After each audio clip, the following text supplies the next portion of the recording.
Hi and welcome. We're going to dig into a Mazurka by Chopin.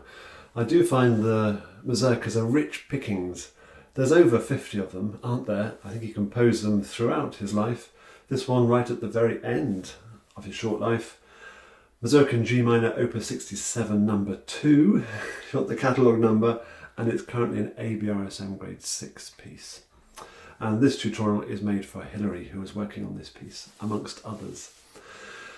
Let's go through it with both hands together, I think, nice and steadily, and I'll stop and start and pause and discuss as we go and give you some ideas for practicing it and getting to be familiar with it.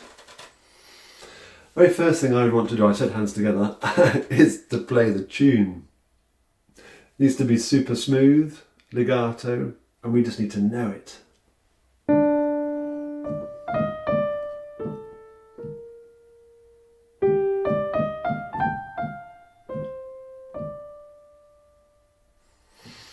So the first interval throws up a slight problem. It's an octave. Did you notice that I whooshed to the third finger? I think I did anyway, yes. Because I want it to be very, very smooth. And then I've got the fifth and the fourth to do the little grace note there. Similar logic to the next phrase. But there'll be other fingerings, and if your hand shape doesn't allow for that, you may need to just jump there. And of course we'll be playing with a pedal, so there'll be ways around of making that smooth. Starting quietly, and a great sense of each phrase having a centre, a beginning and an end.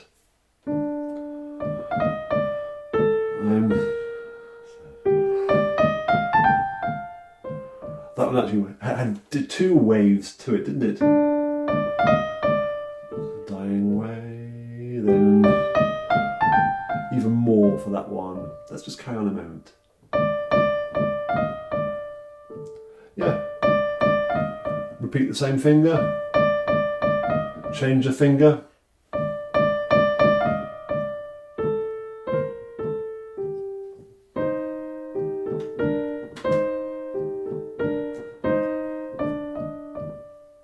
And those accented chords there, they throw us off. We think there are 3 beats in the bar. There still are, but it feels as if we had a beat with only 2 beats, a bar with only 2 beats in it there. We feel that that's the first beat of the bar. And then a tricky fingering here.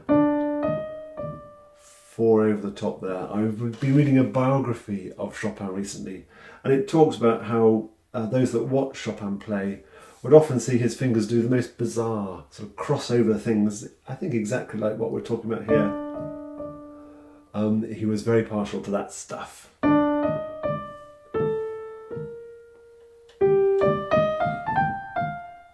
We know this, don't we?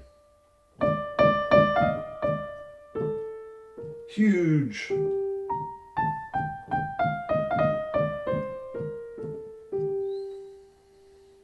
Lots of expression, growing in dynamic, putting back in dynamic, and lots of subtle variations in the tempo as well.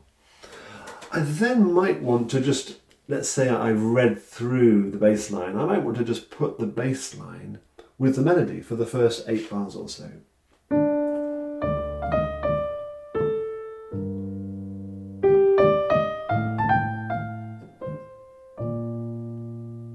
Move from D, okay, it takes you to G minor. F7 takes you to B flat, the relative major. D takes you to G minor. F takes you to B flat.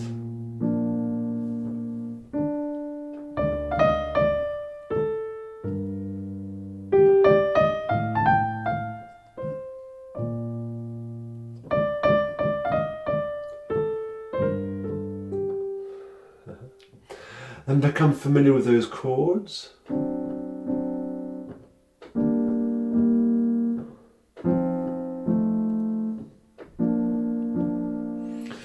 bar 3 is very typical Chopin. He was very fussy about his voicing of the chords. It had to be just right. He could have put that down both times.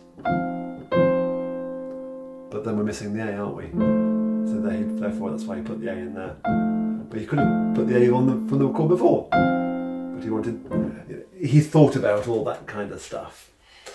Very common in Chopin. Let's put those first 4 or 5 bars together now. Nice and steady. 1, 2.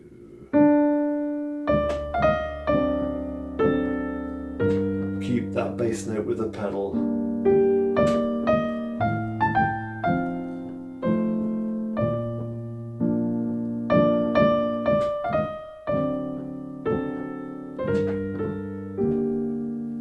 So I'm following really very strictly the pedalling that's marked, certainly in the ABRSM edition here in front of me.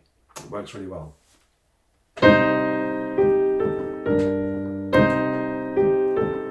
I am using the pedal there as well.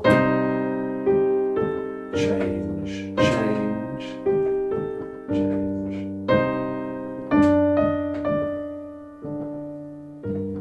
So I missed the left-hand chord there. And I would work through steadily up until the double bar, perhaps get that bit learned first of all, really familiar with those movements. There's a tricky bit at the end, isn't there? I ought to have kept going. Let me keep going from bar 10 now.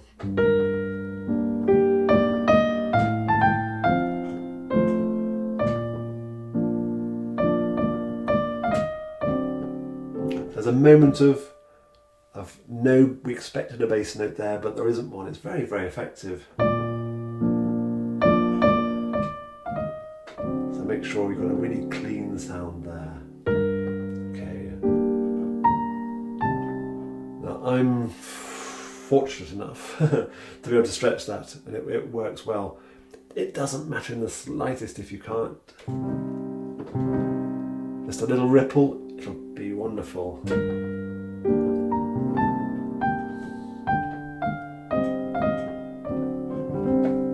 4/3 suspension. Dominant 7th takes us to G minor. He liked his 4/3s, did Chopin.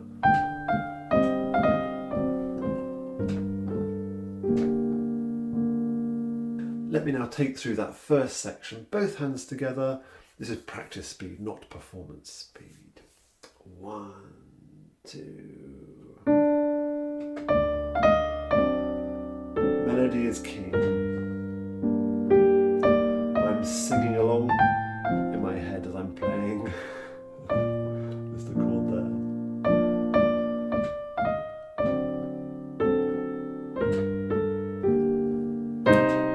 Ooh.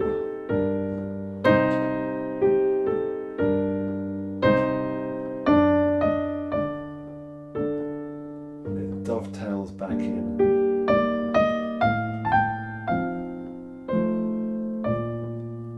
Good bass. No bass.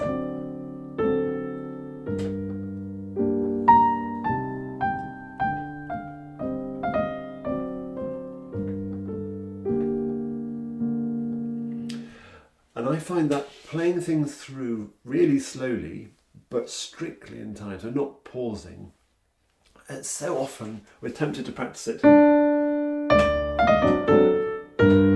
Easy bits, yeah.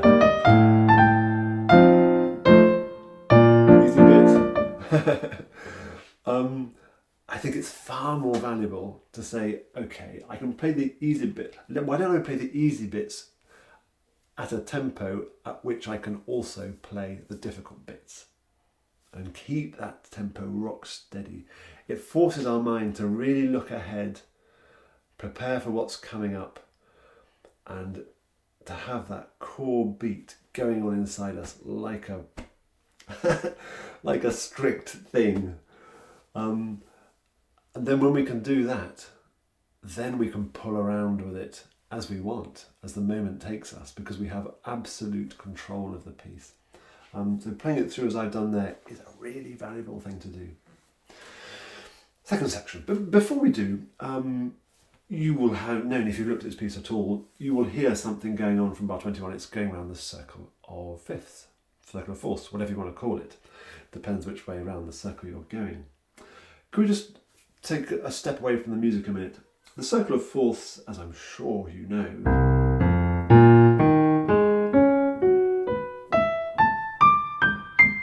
is that.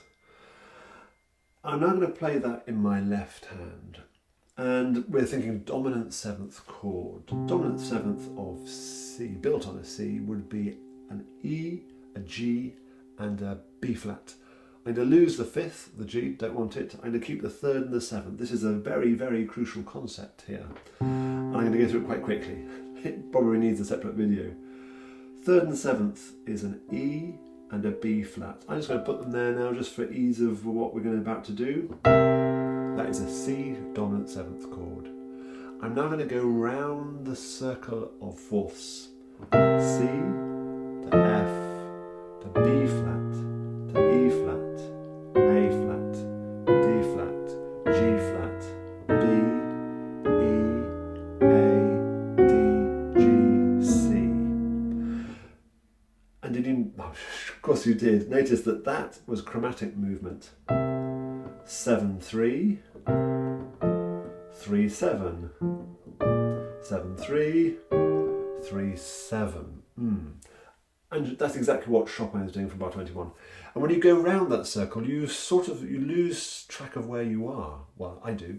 Am I the only one? It's quite dissettling. You're aware of shifting through keys, like tumbling. And when you tumble down a chute or something, I've watched too many sci-fi films, for a minute you have no concept of where you are, and that's the feeling that Chopin is giving us here. Just let me tuck into bar 21. What key are we in? We've lost track of it. And then Chopin's skill is in pulling us out of the chute. Ah, that's where we are. It was a good idea, so why not do it again? And this time he pulls us out of the chute. With that idea, takes us to B flat. Bar 17, nice and steady again. 1, 2, 3. Together. Yeah, are they? Yes. No. No. Yes. Be fussy about that. It's another 4-3 suspension that we talked about earlier. Yeah, all over Chopin. And that's the fingering I like. And I like getting the thumb onto that B flat. Makes sense for me. Let's repeat it. Da, da, da, da. Then he's going round this circle of fourths. G to C to F to B flat, E flat to A flat. Can you say them as you play them? D flat to G flat to C. Oof.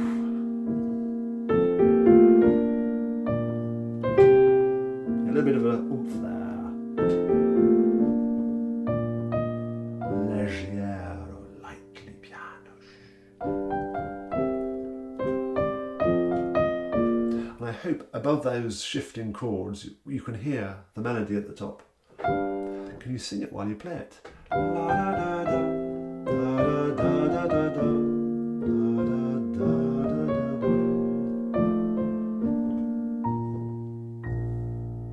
A very light touch.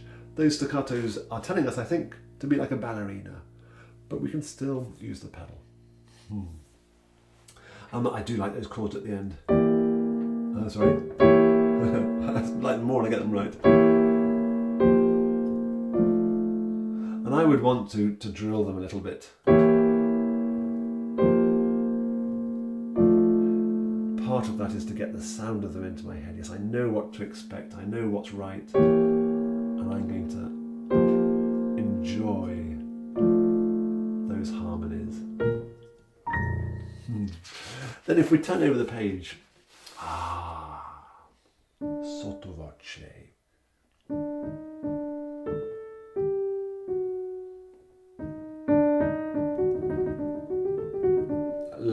wobbly harmonic minor thing going on there.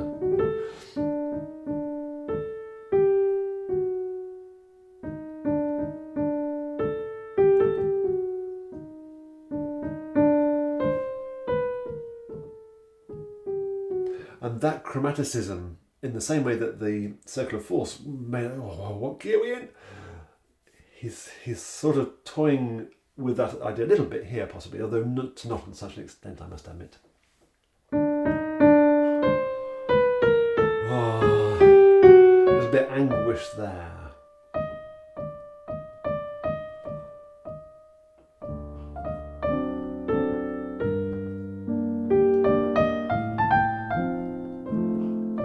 Clear tune.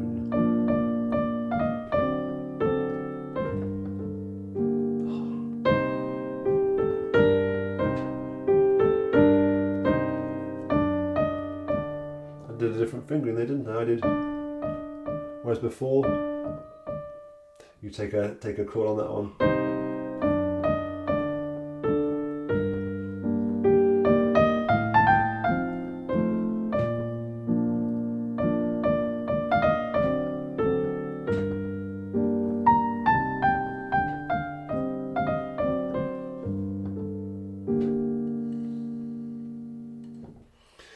These mazurkas are really, as I said at the start, really rich pickings. Please don't just learn this one for the exam. They're all available on imsrp.org. You can download this one if you want to below in the description, but dig into a few of the other ones as well. Type them into YouTube, see who's played them. You might come across a video from me. You'll come across much finer pianists too. They are a wonderful thing to discover, the mazurkas. Any questions on this piece, do get in touch with me, Hilary especially, of course, either directly or using the comment section down below. Take care. Bye-bye for now.